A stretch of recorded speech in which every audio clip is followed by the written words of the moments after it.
Alloko bashikara blese mucho ashuzori wena orfalda spiona rakorsha blesa zvinova kutsibudza zvone bukati shango la shumbura dzashukidzi dzikobona dzichikona peto pamba nawo rishablesa ngeno kavundu la shula Eastern Cape ridova korshablesa nangeno bukati shango la shuvundu la shula Free State mvura dzashu dzikodibona la dzikobvera panda ngawo tralona unoone arichitwa porshablesa zvinova kutsibudza zvone machero koria rutsinga runorokosia uchikoroshora bukumane pala kavundu la shu la KwaZulu-Natal dzichikwamana nepala kavundu la shula Free State onia kubona na mvura dzishikane pala ka 60% pedzi arichitwa porshablesa zvimwapo zvinova kutsibudza zvone ndizvora nepala nova kubona utingwa ngambara watada ngamandesa richikorabelesa kabupo angeno kavundu la shu la Eastern Cape nabungupo avundu la shu nepala la KwaZulu-Natal bakutsibudza zvori anepala udobona mvura namadumbu richitwa porshablesa nanepala kavundu la Northern Cape bakutsibudza zvenezvo pedzi arichitwa porshablesa nebakubona nepala utingwa ngambara mutsuku bakutsibudza zvauri ngamandesa rikorabelesa kadebura havundu la Western Cape bakutsibudza zvauri udobana khona dziyo dzamiro yadaka ngeno rikorabelesa ngeno kapendera shango yashu zvinova kutsibudza zvone nepala kavundu la shu la Western Cape shidera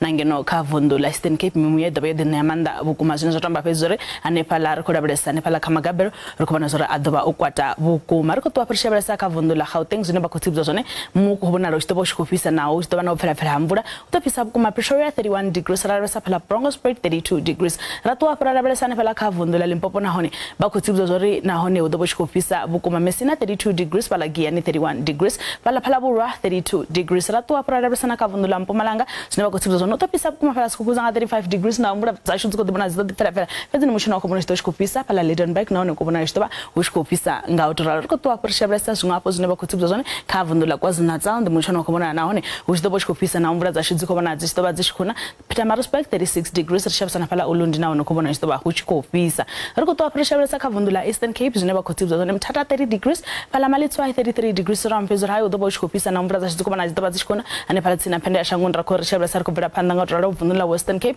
bakudzozvo petungo Moselby anephala 22 degrees namvura dzachitsikobana dzichitoba dzichikona nahono dobona mimuya hanepala rikotwa porishabelesa kavundu la Northern Cape nokubona chitopisa kuma Uppington 36 degrees phala Kuruman 34 degrees rampezo hai udoba huchikupisa kuma kavundu la Free State zvinoba kutsibudza zvone ndizvori namvura dzachitsikobana dzichitoba dzichikona temperature dzinta Sasolburg 31 degrees rarabelesa naphala kavundu la Northwest 32 degrees ndiphala Rustenburg Lichtenburg 31 degrees rampezo hai ndimushona kubona kawo uchitoba uchikupisa ubva kane mukolero wa matsila ndiri madekwana abudi